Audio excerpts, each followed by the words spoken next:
According to the International Agency for Research on Cancer, 14 million new cancer cases and a total of 8 million cancer deaths have been reported worldwide in 2012. p53 is a master regulatory protein that participates in cellular processes such as apoptosis, DNA repair, and cell cycle control. The importance of the tumor suppressor activity of wild-type p53 is so great that it has been referred to as the guardian of the genome. Missense mutations in the p53 gene, resulting in amino acid substitutions in p53, play a role in the pathogenesis and prognosis of more than 50% of malignant tumors. In our opinion paper in Trends in Biochemical Sciences, we discuss the evidence for prion-like and aggregation properties of p53, which appear to explain, at the molecular level, loss of function, dominance negative, and gain of function of effects in tumor pathogenesis. There is strong proof for the intracellular aggregation of mutant p53 in tumors. The possibility that this prion-like conversion is further transmitted to other cells through the aggregates is an open question. The prion concept was developed by Stanley Prusiner in the 1980s to explain the nature of the etiologic agent of transmissible spongiform encephalopathies.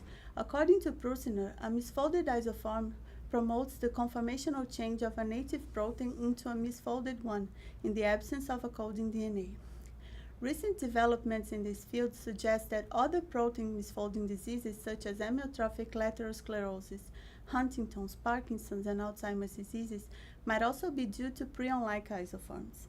The different causative proteins of these diseases could induce the misfolding of their native counterparts in cells, tissues, and animal models. Amyloid aggregates of mutant p53 have been detected in breast cancer tissues and malignant skin tumors.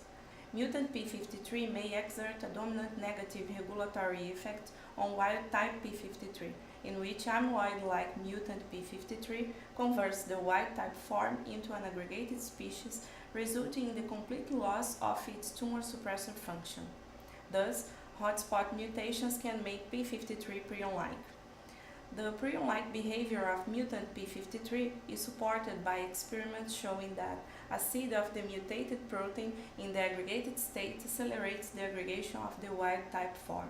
Mutant p53 aggregates not only induce the aggregation of wild-type p53 but also the aggregation of the paralogous p63 and p73. In addition, there is evidence that aggregation may occur in the presence of the chaperone HSP70 and acetyltransferase p300. In support for a prion behavior of mutant p53, it was recently demonstrated in vitro transmissibility of p53.